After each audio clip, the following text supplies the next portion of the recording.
Hello students, मैं हूं अमित और आप देख रहे हैं नारनोलिया क्लासेस। आज की क्लास में भी हम क्लास 10th के मैथ्स का चैप्टर नंबर 3 ही कंटिन्यू रखेंगे और एक्सरसाइज 3.2 के बाकी बचे हुए क्वेश्चंस को सॉल्व करेंगे।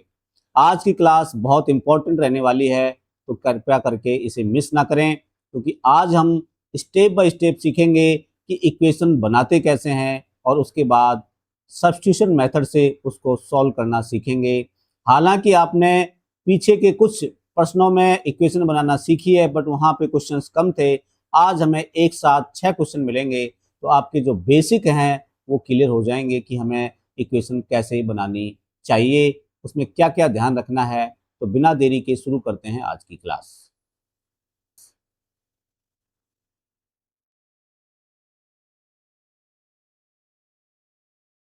आज हम सीखेंगे कि इक्वेशन बनाते कैसे हैं, टू वेरिएबल्स में लीनियर इक्वेशन कैसे बनाएंगे। हमें सवाल जो रहेंगे वो अर्थमेटिक प्रॉब्लम में रहेंगे, तो पहले हमें इक्वेशन बनानी सीखनी है, उसके बाद उन्हें सॉल्व करना सीखना है। आज भी हमारा जो मेथड रहेगा सॉल्व करने का वो रहेगा सब्स्टिट्यूशन मेथड, लेकिन हर सवाल में आपको इक्वेशन पहले बनानी है। आपको प्रॉब्लम अर्थमेटिक में दी हुई होगी, यानी कि आपको स्टेटमेंट के रूप में प्रॉब्लम दी हुई होगी। पहले हम इक्वेशन बनाएंगे और फिर उनको सॉल्व करेंगे। तो देखिए, ये हमारे एक्सरसाइज 3.2 का क्वेश्चन नंबर 3 है। क्या लिखा है यहाँ पे? Form the pair of linear equation, यानी कि लीनियर इक्वेशन आपको बनानी है। किसकी बनानी है? जो नीचे प्रॉब्लम आपको दी हुई है। उसके बाद उनको सॉल्व करना है सब्स्टिट्यूशन मेथड से। तो पहला क्वेश्चन है, the difference between two number is 26, यानी कि दो नंबर का जो डिफरेंस है वो है 26, and one number is 3 times the other, और पहला जो नंबर है वो 3 टाइम्स है सेकंड नंबर का। यहाँ पर हमें एक नंबर को x मानना है और दूसरे नंबर को y मानना है। आप चाहें तो उसको a मान सकते हैं और b मान सकते हैं। आपको दो वेरिएबल में इक्वेशन बनानी है, तो एक को मैं एक वेरिएबल और दूसरे को दूसरा वेरिएबल में मानूंगा। तो मैंने माना कि let one number be x and second number be Y. पहले नंबर को मैंने x मान लिया, दूसरे नंबर को मैंने y मान लिया। अगर मैं यहां तक पढ़ता हूं, इस पोर्शन तक, इसमें लिखा है the difference between two number is 26, मतलब दोनों नंबर का जो अंतर है वो 26 है। इस नंबर से मैं ये डिसाइड नहीं कर पाऊंगा कि कौन सा नंबर बड़ा है, लेकिन जब मैंने आगे पढ़ा कि one number is 3 times the other, इसका मतलब पहला वाला जो नंबर है मैं मान लेता हूं कि वो बड़ा है। तो पहला नंबर जो है वो 3 टाइम्स है दूसरे वाले नंबर के। तो जब मैं अंतर करूंगा, डिफरेंस करूंगा, तो मुझे पता है x में से y घटाना है। फर्स्ट लाइन से मुझे नहीं पता था कि मुझे x में y घटाना है या y में x घटाना है। यहाँ पे क्लियरली दिया हुआ है कि एक नंबर दूसरे नंबर का 3 टाइम्स है, यानी कि जो मैंने एक नंबर माना है, पहला नंबर, मैं सोचता हूँ कि वही बड़ा है। तो पहला नंबर दूसरे नंबर का 3 टाइम्स है, इसका मतलब पहला बड़ा है। पहला कौन सा नंबर है? x। तो according to question x minus Y equal to कितना हुआ? 26। अगर मुझे नंबर नहीं पता चलता कौन बड़ा है, तो यहाँ पे इक्वेशन ऐसी भी हो सकती थी, x minus Y equal to 26 and, या और y minus X equal to 26। तो आगे जाके वो कहीं ना कहीं क्वेश्चन में क्लियर होता कि कौन सा नंबर बड़ा है। तो आपको ध्यान से स्टेटमेंट को पढ़ने हैं और इक्वेशन बनानी है। तो ये हमारा होगी इक्वेशन नंबर 1। इक्वेशन नंबर 2 में क्या बोला? One number is 3 times the other. तो वन नंबर हमारा जो है x है और दूसरा नंबर हमारा y है। ये फर्स्ट नंबर है वो सेकंड नंबर का क्या है? 3 टाइम। तो सेकंड नंबर का 3 टाइम करूंगा तो 3y होगा, और यहाँ पे लिखा इज, तो बैलेंस बनाऊंगा तो इज का मतलब यहाँ पे इक्वल टू फर्स्ट नंबर और यहाँ पे सेकंड नंबर, और सेकंड का मैं 3 टाइम करूंगा तो ये क्या हो जाएंगे? इक्वल हो जाएंगे। तो मैं बैलेंस बनाने के लिए यहाँ पे मैंने इक्वल टू लगाया। तो जब आप सेंटेंस पढ़ेंगे, तो जब इज के साथ आप जाएंगे, तो आपको बीच में दोनों नंबरों के बीच में क्या लगाना है? इक्वल टू लगाना है, और जैसा बोला है वैसा यहाँ पे कर देना है। यहाँ बोला 3 टाइम्स द अदर, तो मैंने अदर वाले नंबर का यानी सेकंड नंबर का 3 टाइम किया। फर्स्ट नंबर हमारा एक्स है, बीच में इक्वल टू लगाया, तो इक्वेशन नंबर 2 बनी। अब देखिए इक्वेशन नंबर 2 में x को मैंने डायरेक्ट y के फॉर्म में लिखा हुआ है, तो मैं इक्वेशन 2 से x की जो वैल्यू है वो पुट कर दूंगा किसमें, इक्वेशन नंबर 1। तो बाय पुटिंग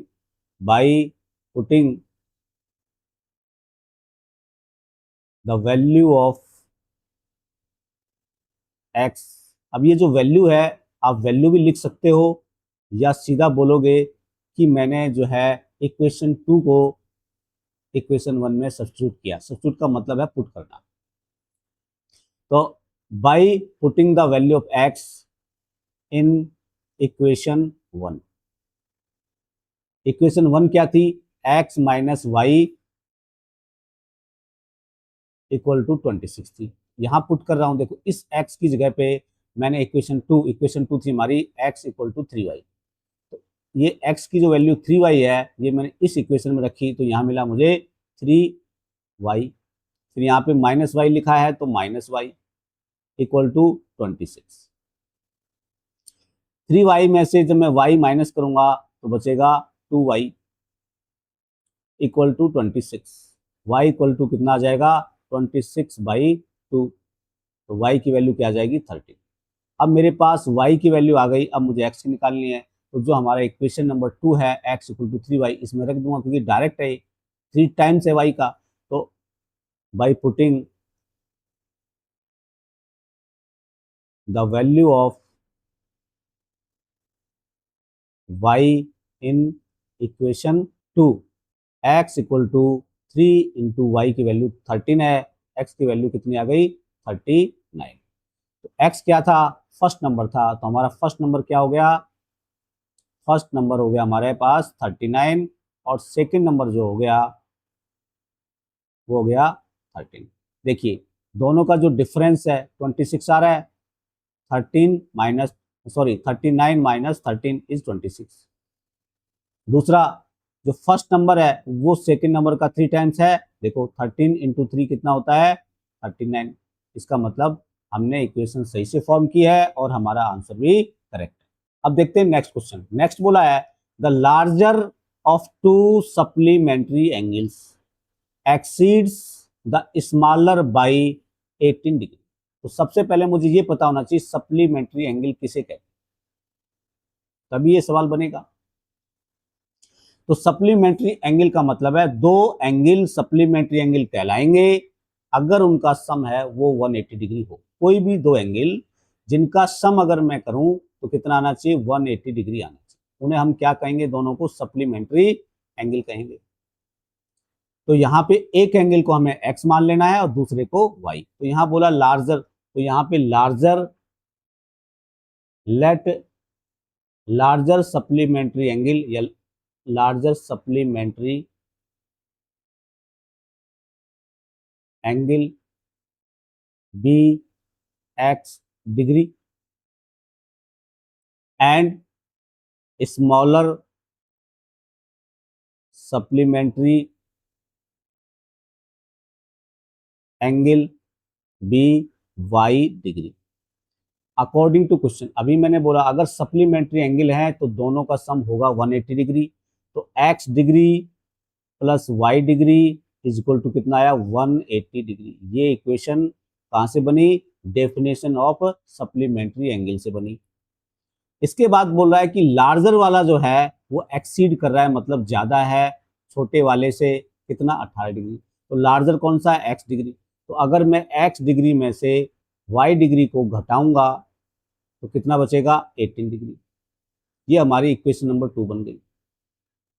चाहे तो 1 से x की वैल्यू निकालूं, चाहे y से निकालूं, चाहे तो मैं x डिग्री का वैल्यू यहाँ 1 से निकालूं, चाहे मैं y डिग्री का निकालूं, यानी चाहे x को y के फॉर्म में लिख दूं, चाहे y को x के फॉर्म में लिख दूं, चाहे इक्वेशन 2 से करूं चाहे 1 से करूं। तो आपको 2 थोड़ी स्मॉलर वन दिख रही होगी, मतलब यहाँ 18 डिग्री लिखा है तो छोटा लग रहा होगा, तो सेकेंड वन से निकालते हैं। तो फ्रॉम इक्वेशन 2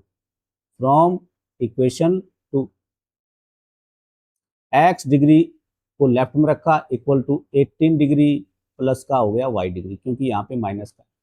अब इसको बना लीजिए इक्वेशन नंबर 3। तो इक्वेशन 3 से x की जो वैल्यू हमने निकाली है y के टर्म में, उसको मैं इक्वेशन किस में रख दूंगा, क्योंकि मैंने 2 से निकाली है तो मुझे 1 में रखनी है। by putting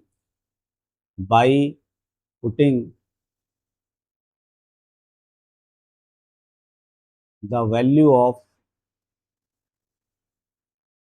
x degree in equation 1। अब हमारी जो इक्वेशन 1 थी ये थी x degree plus y degree is equal to 180 degree, और हमने इक्वेशन 2 से x डिग्री की वैल्यू निकाली थी 18 प्लस y डिग्री। तो ये x डिग्री की जो वैल्यू हमारी ये है, ये मैं यहाँ पे रख दूंगा x डिग्री की जगह पे।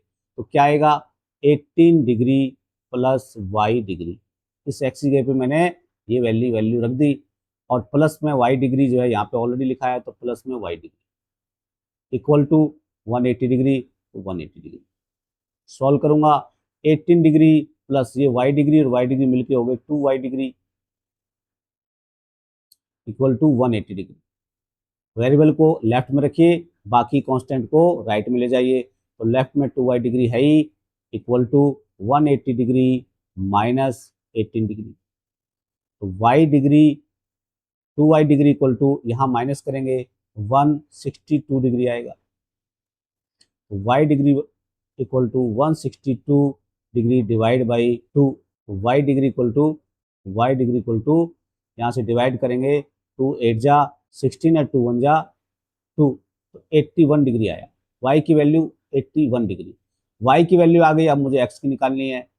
तो फ्रॉम इक्वेशन, ये वाली इक्वेशन हमारी 3 थी, तो from equation 3 x degree equal to 18 plus ये डिग्री में है, ये 18 हमारे पास डिग्री है, ये 18 डिग्री इक्वल टू y की वैल्यू आई है 81 डिग्री।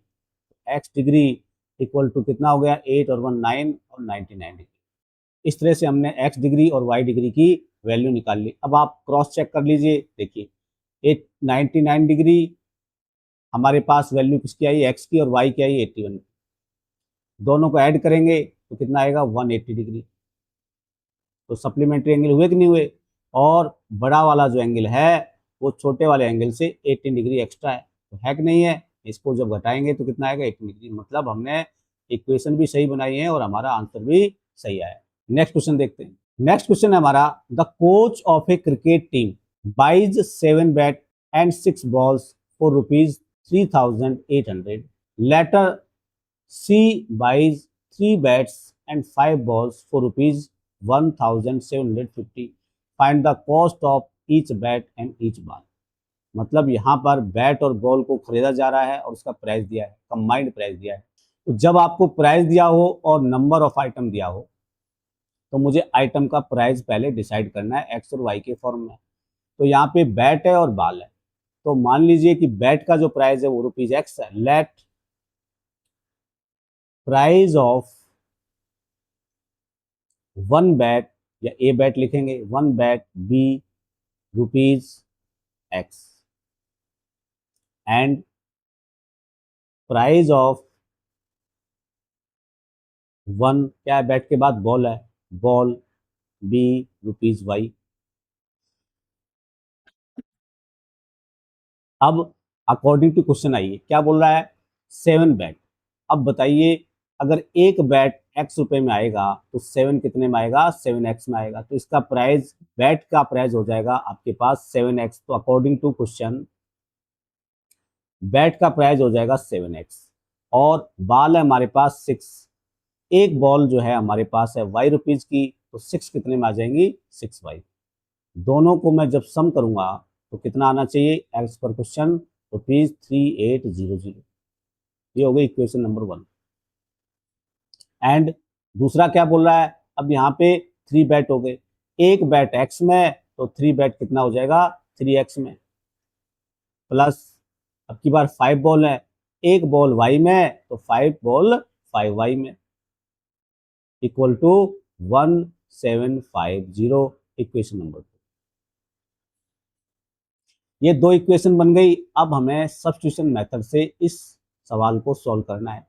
अगर आप चाहें कि ये क्वेश्चन में वैल्यूज बड़ी बड़ी नजर आ रही है कि भाई 3800 लिखा हुआ है एंड 1750 लिखा है, तो थोड़े आपको अगर बड़े लगे तो आप इसको छोटा कर सकते हैं। कैसे छोटा कर सकते हैं, आप चाहें तो इक्वेशन 1 में से 2 को माइनस कर सकते हैं, तो एक नई इक्वेशन बन जाएगी, तो वैल्यू थोड़ी छोटी आ जाएगी, लेकिन इतनी भी ये बड़ी वैल्यू नहीं है, क्योंकि यहाँ पे 7x है, यहाँ पे 6y, तो इतनी बड़ी नहीं है। इसलिए जब ज़्यादा बड़े बड़े सवाल आएंगे, तो आगे आएंगे सवाल, तो मैं बताऊंगा कि इनको छोटा कैसे करते हैं।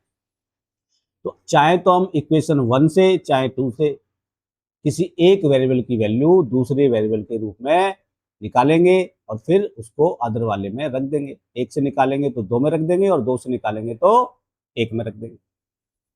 तो देखिए फर्स्ट इक्वेशन क्या है, 7x plus 6y equal to 3800, ये हमारी पहली इक्वेशन है। और दूसरी है 3x plus 5y, 3x plus 5y equal to 1750, ये क्वेश्चन नंबर 2। तो फ्रॉम इक्वेशन 1 से करो चाहे 2 से करो, तो यहाँ पे देखो इक्वेशन 2 में 3x लिखा है, तो इक्वेशन 2 से कर देता हूँ। फ्रॉम इक्वेशन 2 3x को मैं लेफ्ट में रखूंगा और बाकी को राइट में, तो राइट में 1750 लिखा ही हुआ है, माइनस का हो जाएगा 5y, क्योंकि उधर लेफ्ट में प्लस का है। तो ये मेरी वैल्यू x की y के फॉर्म में आ गई, इसको इक्वेशन नंबर 3 बना लीजिए। अब इक्वेशन 3 से जो x की वैल्यू आई है वो मुझे इक्वेशन 1 में रखनी। अब इसको और सॉल्व करेंगे, इसको 3 बनाने से पहले और सॉल्व करेंगे, x इक्वल टू निकालेंगे तो 3 का डिवाइड करेंगे, तो 1750 माइनस 5y, यहाँ पे ब्रैकेट लगाएंगे, डिवाइड बाई 3। ब्रैकेट क्यों लगाएंगे, ब्रैकेट इसलिए लगाएंगे क्योंकि यहाँ पर 2 टर्म है, जब भी 2 टर्म हो तो आप वहां ब्रैकेट लगा लो, क्योंकि जब मल्टीप्लाई करेंगे तो हमसे गलती ना हो, इसलिए ब्रैकेट हमें लगा लेना चाहिए। तो इसको इक्वेशन नंबर 3 बना लेंगे। अब इक्वेशन 3 से x की वैल्यू को मैं इक्वेशन 1 में रखूंगा, क्योंकि मैंने 2 से ये वैल्यू निकाली थी। तो by putting the value of x in equation 1, क्या मिलेगा मुझे, देखो यहाँ है 7x, तो 7x की जगह पे मैं ये रखूंगा, तो कितना हो जाएगा 1750 माइनस 5y डिवाइड बाई 3। इसके बाद है plus plus 6y equal to 3800। अब देखिए ये इक्वेशन बनी, तो जब मैंने बताया जब भी इक्वेशन में फ्रैक्शन आ जाए, बटे में कोई संख्या आ जाए, डिवाइड में कोई संख्या आ जाए, तो आपको डिनोमिनेटर पार्ट में जो लिखा हुआ है, जितने भी डिनोमिनेटर पार्ट में जो भी नंबर है उनका एलसीएम लेना है और पूरी इक्वेशन को उससे मल्टीप्लाई करना है। यहाँ केवल 3 लिखा है, तो 3 से मैं पूरी इक्वेशन को मल्टीप्लाई कर दूंगा। तो मल्टीप्लाई कर रहा हूँ मैं पूरी इक्वेशन को, तो क्या आएगा, 3 से जब मैं मल्टीप्लाई करूंगा, यहाँ 3 से करूंगा तो ये 3 कैंसिल आउट हो जाएगा, इसको 3 से करूंगा तो 18y हो जाएगा, और इसको 3 से मुझे मल्टीप्लाई अभी करना है। तो देखिए लिखिए by multiplying with 3 both side, क्या मिलेगा मुझे, देखिए 1750 माइनस 5y डिवाइड बाई 3, इसमें इंटू 3 करूंगा, प्लस 6y इंटू 3 करूंगा, इक्वल टू 3800 इंटू 3 करूंगा। इस 3 से ये 3 कैंसिल आउट हो जाएगा। अब मैं 7 का यहाँ पे मल्टीप्लाई कर रहा हूँ, तो 7 का जब मैं मल्टीप्लाई करूंगा तो 7 को 0 से किया तो 0 आया, 7 5 जा 35 आया, रिमाइंडर कितना बचा 3, 7 1 जा 7 और 3 हो गया 10।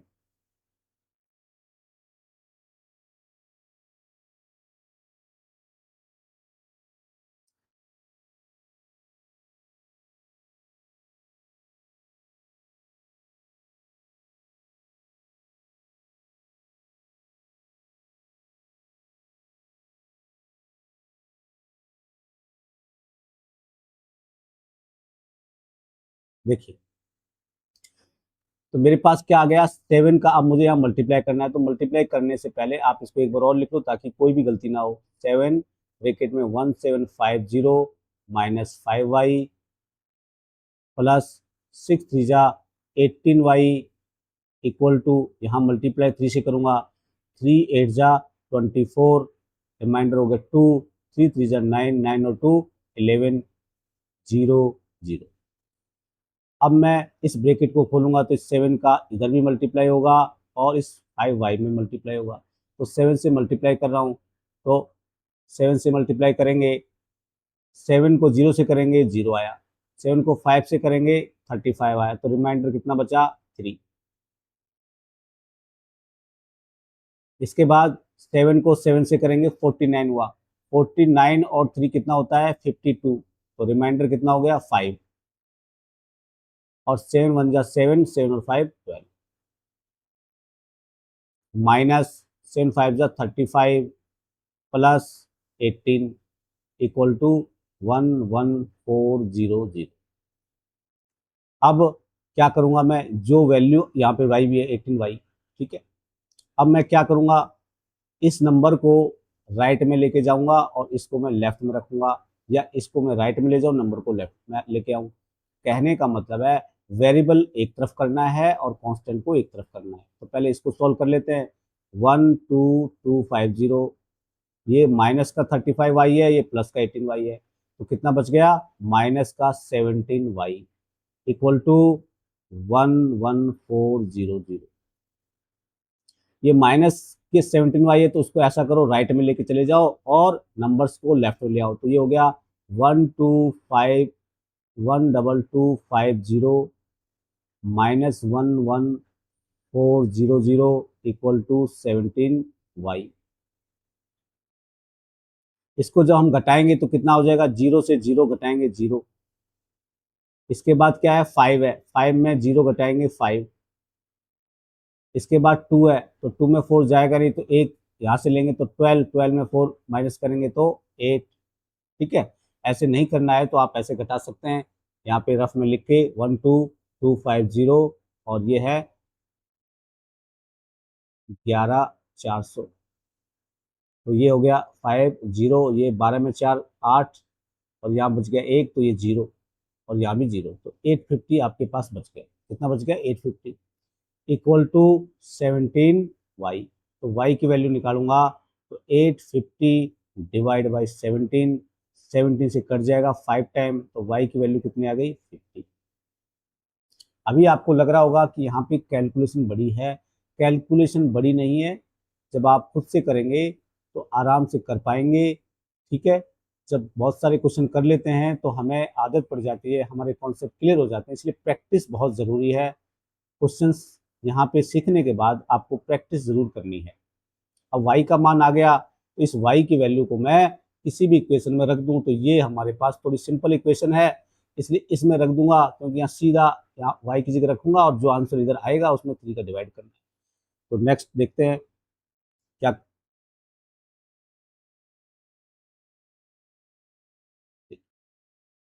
तो हमारे पास जो y की वैल्यू आई है 50, ठीक है। और हमारे पास इक्वेशन नंबर 3 क्या है, x equal to 1750 minus 5y divide by 3। 1750 minus 5y divide by 3। तो मैं यहाँ पर y की वैल्यू रख दूंगा by putting the value of y in equation number, कौन सा था ये 3 था, ये इक्वेशन नंबर 3। क्या मिलेगा मुझे, मुझे मिलेगा 17x equal to 1750 minus 5 into Y की वैल्यू मेरे पास है 50, ठीक है, डिवाइड बाई 3। मैंने बताया था जब प्लस माइनस इंटू और डिवीजन रहे एक साथ, तो यहाँ पे 3 साइन है, 2 ही साइन है, माइनस एंड इंटू, तो सबसे पहले मुझे इंटू करना है, तो मैं पहले 5 को 50 से इंटू करूंगा तो क्या आ जाएगा 1750 माइनस 250 डिवाइड बाई 3।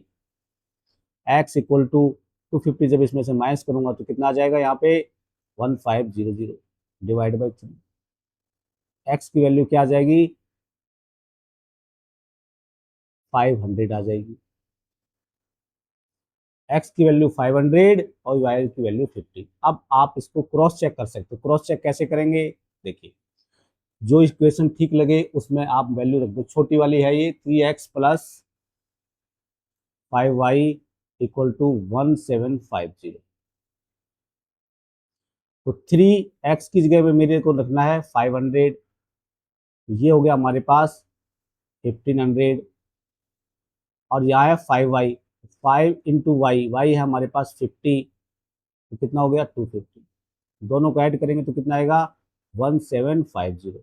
और यहाँ पे भी राइट साइड में इक्वल टू में कितना है 1750। इसका मतलब हमारा आंसर करेक्ट है और हमने इक्वेशन ठीक से बनाई है। स्लोली क्यों पढ़ा रहा हूँ, इसलिए पढ़ा रहा हूँ ताकि आपको आराम से चीज़ें समझ में आ जाए और आप जब प्रैक्टिस करोगे तो आपका सारी चीज़ें जो है क्लियर हो जाएंगी। इसलिए आपको प्रैक्टिस करना बहुत ज़रूरी है। अब नेक्स्ट क्वेश्चन देखते हैं। देखिए नेक्स्ट क्वेश्चन क्या है। नेक्स्ट क्वेश्चन है the taxi charges in A city. मतलब टैक्सी का जो चार्ज है एक सिटी में consist of a fix charge. मतलब अगर कोई टैक्सी लेगा तो उसमें चार्ज क्या लगेगा, वो क्या बोला, एक तो फिक्स चार्ज है, साथ में with the charge of the distance covered. मतलब एक तो आपके पास फिक्स चार्ज है और एक चार्ज है डिस्टेंस के हिसाब से चार्ज है, डिस्टेंस कवर्ड। एग्जाम्पल क्या दिया है, for a distance of 10 kilometre the charge paid is ₹105 and for a journey of 15 kilometer the charge paid is ₹155। तो यहाँ पे दो बात है कि जो चार्ज है इस चार्ज में दो चार्ज मिले हुए हैं। एक तो मिला है fix charge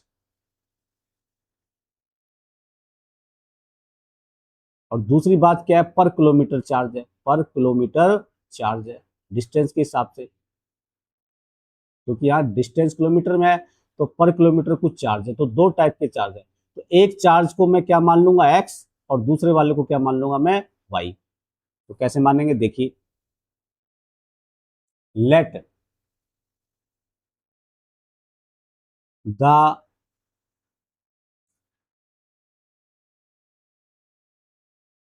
fixed charge of taxi be ₹X मान लिया आपने, एंड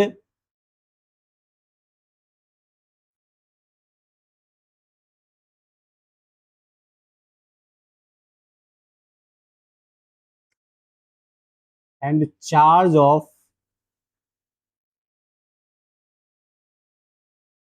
पर किलोमीटर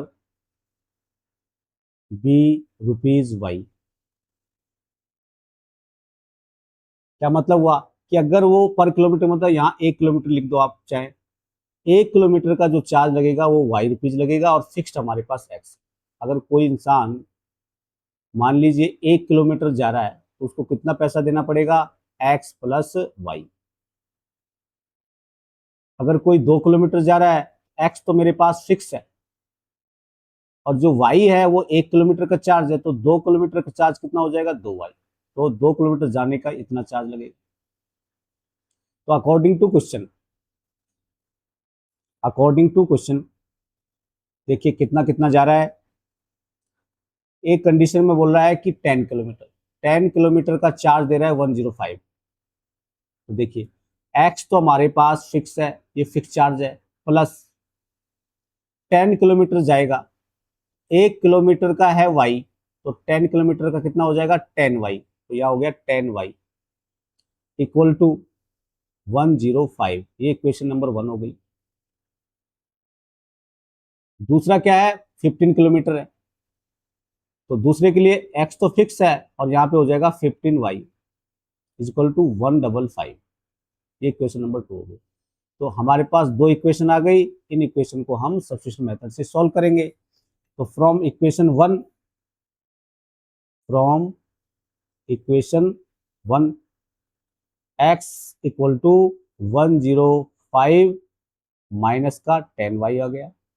इस y को मैं राइट में लेके आया तो माइनस का हो गया, x को मैंने y के फॉर्म में लिख दिया, तो ये इक्वेशन नंबर 3 हो गई। अब ये x की वैल्यू मुझे इक्वेशन 2 में रखनी है bye putting the value of x in equation 2।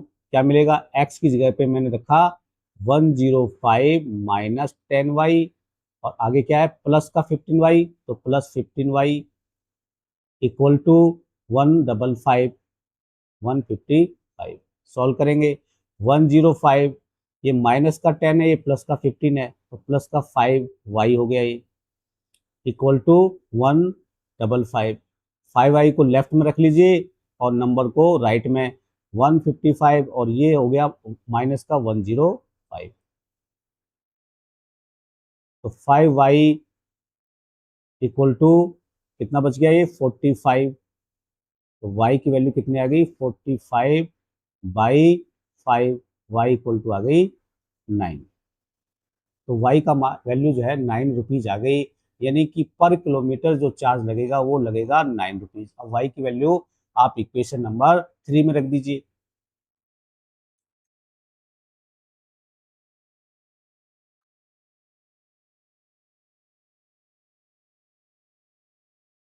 Equation 3 क्या है हमारे पास,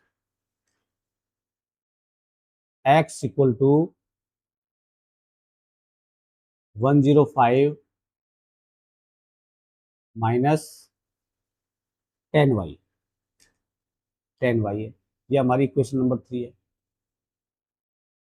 और y की वैल्यू क्या आई है 9।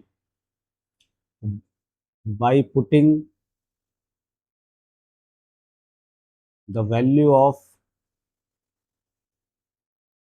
y इन इक्वेशन 3 क्या मिलेगा मुझे, x इक्वल टू 105, ये 105 है, माइनस माइनस 10 इंटू वाई की वैल्यू है 9, ये हो गया 105 माइनस 90, कितना बच जाएगा 15, 15 बच जाएगा। x क्या था मेरा फिक्स प्राइस, तो फिक्स प्राइस कितना हो गया, fixed price equal to ₹15 and price पर kilometre equal to 9। Cross check करना है, क्रॉस चेक कर सकते हैं आंसर को। देखिए फर्स्ट में क्या था 10 किलोमीटर का डिस्टेंस था, 1 किलोमीटर का 9 लगता है तो 10 का हो गया 90 और फिक्स कितना है 15, टोटल हो गया 105। तो फर्स्ट केस में हमें बोला था कि 105 रुपये उसने पे किया, तो देखिए 105 रुपये उसने पे किया। अब देखते हैं नेक्स्ट क्वेश्चन।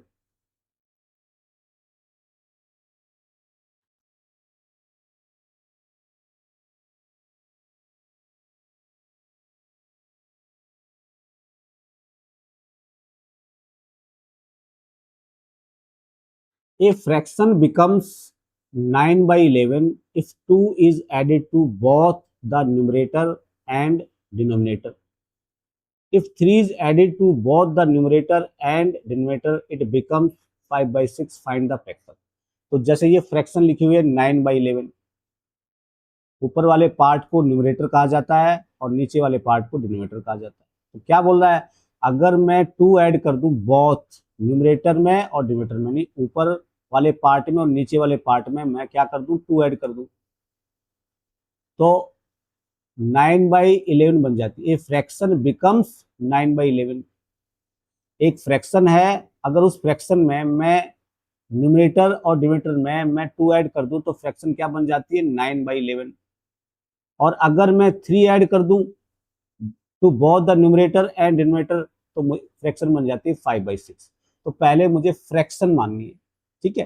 तो फ्रैक्शन में दो पार्ट है न्यूमरेटर एंड डिनोमिनेटर, तो यहां पे क्या लिखूंगा मैं, let numerator of fraction be X and denominator be Y. एक मतलब न्यूमरेटर को x मान लिया और डिनोमिनेटर को y मान लिया। तो अकॉर्डिंग टू क्वेश्चन देखिए, फर्स्ट केस में 2 ऐड करना है दोनों में। तो फर्स्ट केस क्या है, अगर x में मैंने 2 ऐड किया और y में भी मैंने 2 ऐड किया, तो फ्रैक्शन हमारे पास ये बन के आई। देखिए, अगर न्यूमरेटर x है, डिनोमिनेटर y है, तो फ्रैक्शन हो जाएगी x बाई वाई। इधर ऊपर वाले पार्ट में न्यूमरेटर में मुझे 2 ऐड करना है तो +2 हो गया, और नीचे वाले पार्ट यानी डिनोमिनेटर में 2 ऐड करना है तो यहाँ भी +2 हो गया। तो फ्रैक्शन क्या बनी, x+2 डिवाइड बाई y+2। और बोल ये क्या कह रहा है, 9/11, तो इक्वल टू 9/11। इसके बाद ये हो गए हमारे इक्वेशन 1। इसके बाद देखिए क्या कह रहा है, अगर 3 ऐड कर दूं बहुत न्यूमरेटर एंड डिनोमिनेटर में, तो अब की बार x में 3 ऐड कर देना है और y में भी 3 ऐड कर देना है। तो फ्रैक्शन क्या बन जाएगी, 5/6। तो ये मेरी इक्वेशन नंबर 2 हो गई। ये 2 इक्वेशन बनी।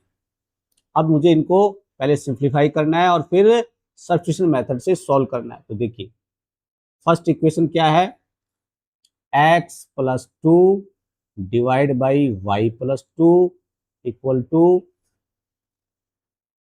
9/11। ये हमारी इक्वेशन 1 है। जब भी आपको फ्रैक्शन में इक्वेशन नजर आए बोथ साइड, जैसे a/b और c/d ऐसे अगर नजर आए, तो यहाँ पे आपको सीधा सीधा क्रॉस मल्टीप्लाई कर देना है। क्या कर देना है, क्रॉस मल्टीप्लाई। तो मैं क्या लिखूंगा, बाई क्रॉस मल्टीप्लीकेशन।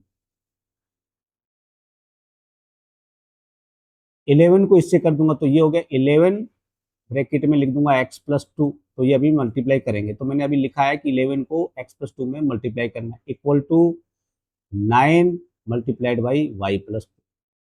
इसको सॉल्व करेंगे तो ये हो गया 11x प्लस 11 टू जा 22 इक्वल टू, ये हो गया 9y प्लस 9 टू जा 18।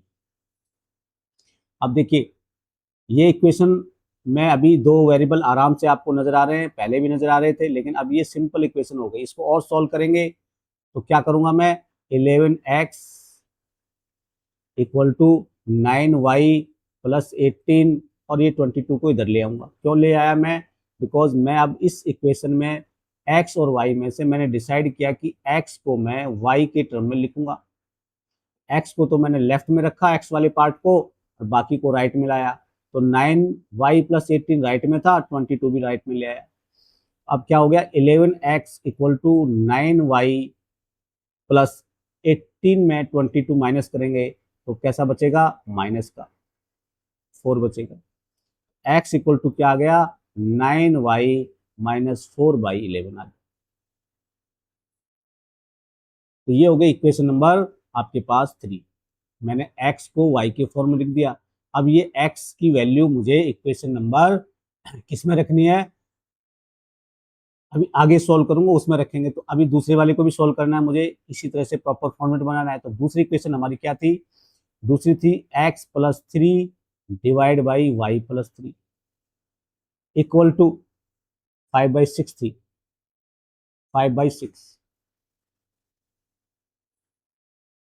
यहां भी मैं क्रॉस मल्टीप्लाई करूंगा, ये हमारी इक्वेशन नंबर 2 थी, इसको क्रॉस मल्टीप्लाई किया बाई क्रॉस मल्टीप्लीकेशन।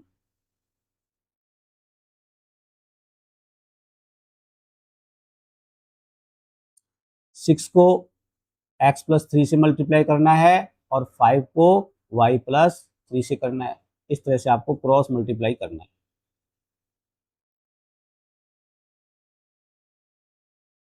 इसको सॉल्व करेंगे तो ये हो गया 6x plus 18, 6x plus 6 3 18 equal to 5y plus 5 3 15। इसको आप मान लीजिए इक्वेशन नंबर 4 मान लीजिए, ठीक है। तो अभी क्या करेंगे, ये x की जो वैल्यू मैंने y के टर्म में लिखी है उसको मैं इक्वेशन नंबर 4 में पुट करूंगा। इस x की जगह पे, या इसको और सॉल्व करना चाहो तो और सॉल्व कर दो, अदरवाइज आपको ये सिंपली में लिखी हुई है तो आप यहाँ सीधा वैल्यू पुट कर देंगे। तो क्या हो जाएगा, 6 इंटू एक्स की वैल्यू क्या है 9y-4 divide by 11 plus 18 equal to, next page में करते हैं इसको,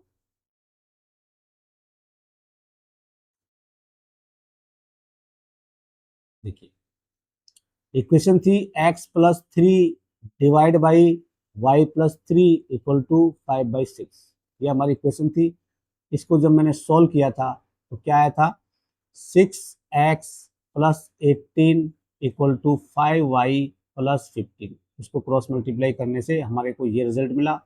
इसको हमने इक्वेशन नंबर 4 बनाया। अब मैंने x की वैल्यू पुट करी थी तो 6 इंटू एक्स की वैल्यू तो 9y-4/11, 9y-4 divide by 11 plus 18 equal to 5y plus 15।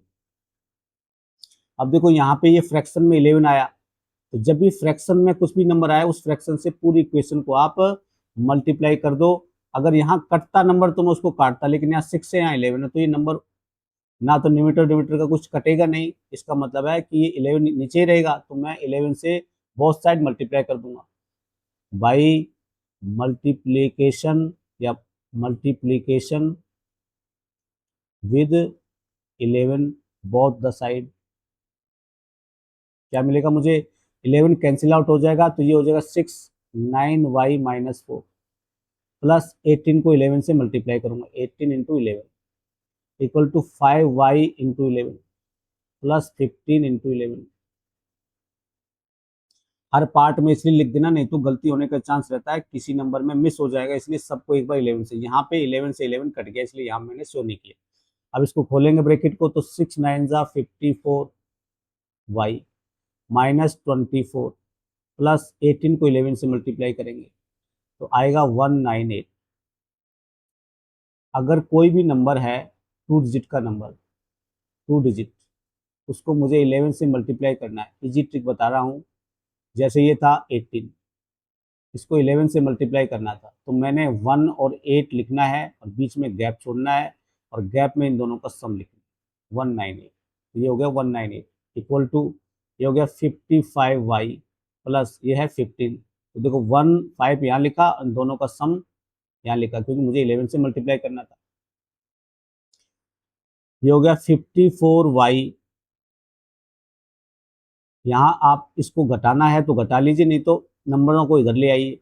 तो ये हो गया माइनस का 55y इक्वल टू 165, राइट में है ही, ये नंबर माइनस हो गया 198 और ये नंबर 24 प्लस हो गया। जो प्लस था वो माइनस, जो माइनस था वो प्लस, तो यहाँ बच गया माइनस का y इक्वल टू, इसको सॉल्व करेंगे, प्लस प्लस का सॉल्व जोड़ लीजिए और माइनस का घटाइए, इन दोनों को ऐड करेंगे तो कितना हो जाएगा 168 189 हो जाएगा और ये है 198।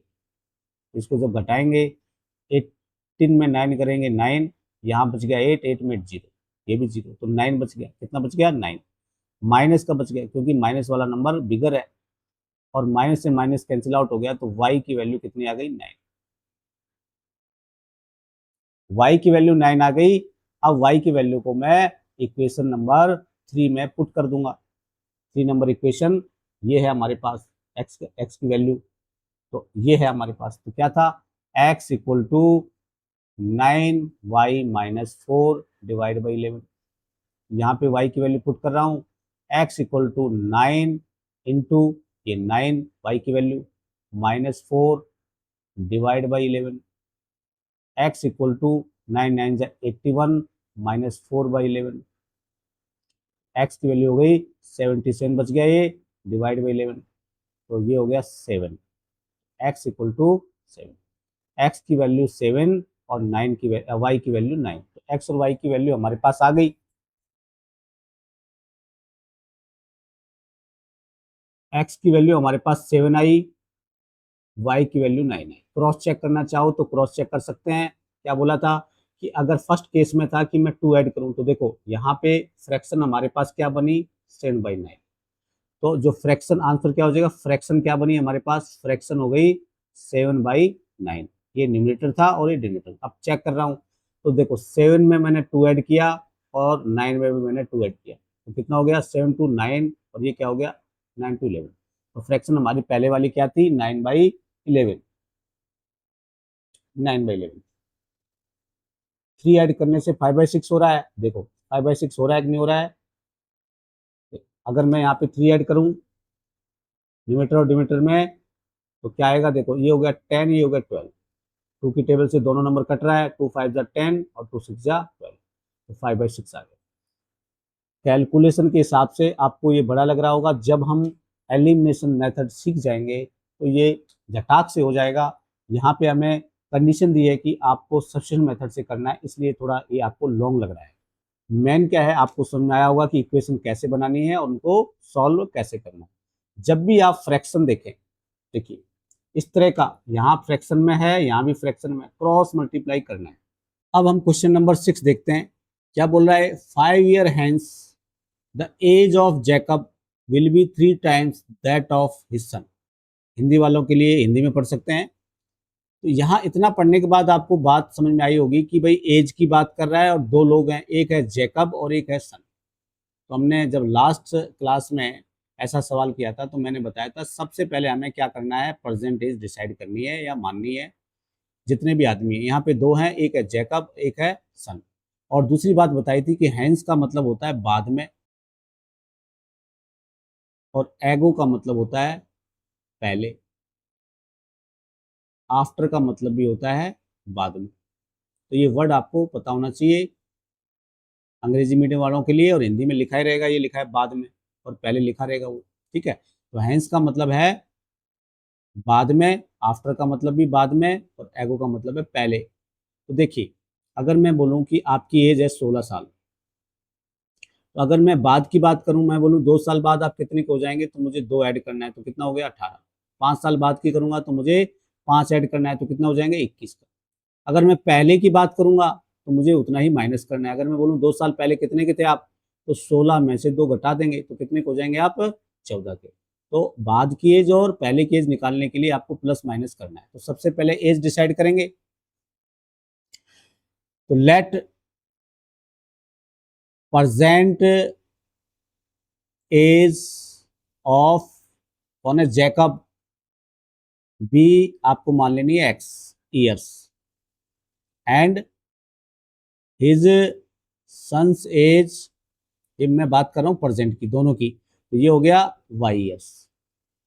इसके बाद अकॉर्डिंग टू क्वेश्चन जो बोल रहा है उस हिसाब से इक्वेशन बनाएंगे। तो क्या कहना चाह रहा है ये बोल रहा है 5 year hence, according to question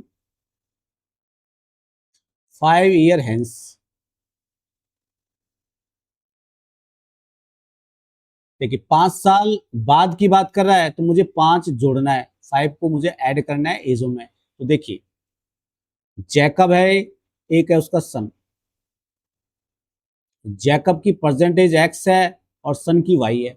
5 साल बाद ये कितना हो जाएगा, जैकब एक्स प्लस 5 ईयर्स का हो जाएगा और ये वाई प्लस 5 ईयर्स का हो जाएगा इसका सन।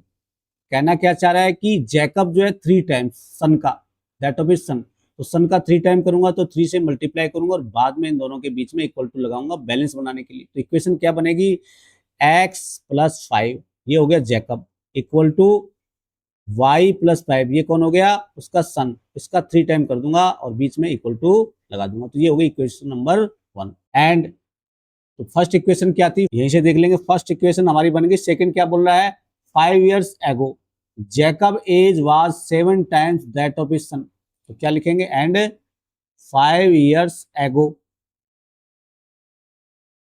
एगो मतलब पहले की बात करेंगे तो माइनस करेंगे। तो देखिए जैकब और उसका सन, जैकब की प्रेजेंट एज है एक्स, इसकी है वाई। 5 साल पहले की बात करूंगा तो यहाँ मैं 5 माइनस करूंगा, इधर भी 5 माइनस करूंगा। ये बोल रहा है कि जैकब जो है वो 7 टाइम हो जाएगा, तो मैं इधर सन में 7 का मल्टीप्लाई करूंगा और दोनों को बैलेंस करने के लिए दोनों की एज के बीच में मुझे इक्वल टू लगाना है। तो क्या हो गया ये, x minus 5 equal to 7y-5, ये क्वेश्चन नंबर 2। अब दोनों इक्वेशन को मैं सिंप्लीफाई करूंगा, तो फ्रॉम इक्वेशन 1 इक्वेशन 1 क्या थी हमारी, ये थी x plus 5 equal to 3 bracket y plus 5। इसको सोल्व करूंगा तो क्या आएगा, x प्लस 5 इक्वल टू 3 का y से मल्टीप्लाई करूंगा, 3y प्लस 3 5 जा 15, x equal to 3y plus 15। इस 5 को मैं राइट में ला रहा हूं तो माइनस का हो जाएगा। मैं क्या करूं, इस इक्वेशन में x को y की फॉर्म में लिख रहा हूं, तो x इक्वल टू 3y और प्लस का ये हो जाएगा 10, 15 में से 5 माइनस कर दूंगा, तो x की वैल्यू y के टर्म में आ गई। इसको इक्वेशन नंबर 3 बना दूं। अब मैं करूंगा इक्वेशन 2 को सिंप्लीफाई, तो फ्रॉम इक्वेशन 2 क्या आएगा, फ्रॉम इक्वेशन 2 इसको सोल्व कर रहा हूं तो ये है x माइनस 5 इक्वल टू, इस 7 को y से मल्टीप्लाई करूंगा 7y माइनस माइनस 7 5 जा 35, ये क्या हो गया, x equal to 7y minus का 35, और ये माइनस वाला 5 बदल मैं राइट में लेके जा रहा हूँ, ये हो गया x equal to 7y minus का हो गया 30। तो ये मेरे इक्वेशन सिंप्लीफाई हो गई। अब ये इक्वेशन में यहाँ पे x की वैल्यू जो मैंने इक्वेशन 3 में निकाली है वो यहाँ पुट कर दूंगा, तो यहाँ लिख देंगे। नेक्स्ट में कर लेते हैं पेज में,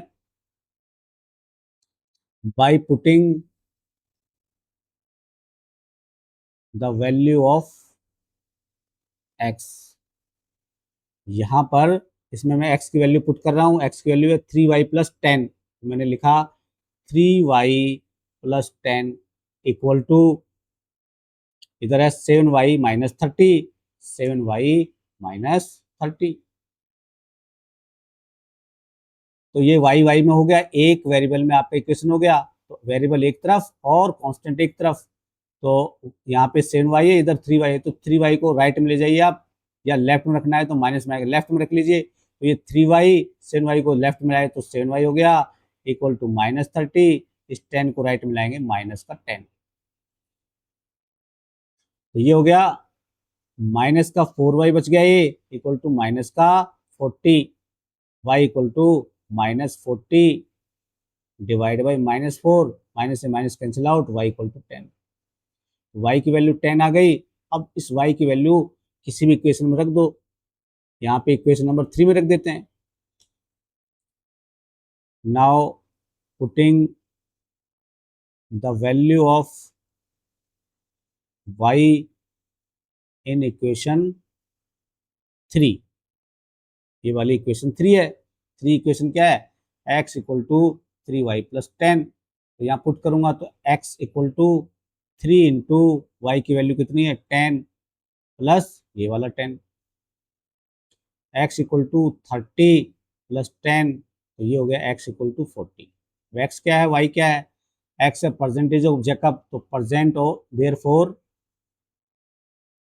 परसेंट एज ऑफ जैकब कितनी हो गई, x का मान 40, तो 40 years and his son age equal to y की वैल्यू कितनी है 10, ये 10 है, ये हमारे आंसर होंगे। चाहो तो क्रॉस चेक कर सकते हो, देखिए जैकब है 40 ईयर्स का और सन है हमारे पास 10 ईयर्स का। पहले बोला 5 ईयर्स हैंस की बात की इसने, 5 ईयर हैंस, तो 5 ईयर हैंस कितना हो जाएगा, ये 45 का हो जाएगा, और ये हो जाएगा 15 का। क्या बोला था, जैकब क्या हो जाएगा आपका, फर्स्ट इक्वेशन में बोला था 3 टाइम्स, 3 टाइम्स, तो अब देखिए 15 का 3 टाइम जब करता हूं तो कितना आता है 45, इसका मतलब हमारा इक्वेशन सही बनाया और आंसर सही आया। आई होप आपको समझ में आया होगा, आपको प्रैक्टिस करनी है ताकि आपकी चीज़ें जो है धीरे धीरे क्लियर हो जाएं। एक बार में करने से चीज़ें क्लियर कभी नहीं होती, आपको प्रैक्टिस करनी होती है। तो आज का सेशन यही खत्म होता है, नेक्स्ट सेशन में हम पढ़ेंगे elimination method. Thank you for watching. अगर वीडियो अच्छा लगा हो तो काइंडली लाइक करें, सब्सक्राइब करें एंड शेयर करें।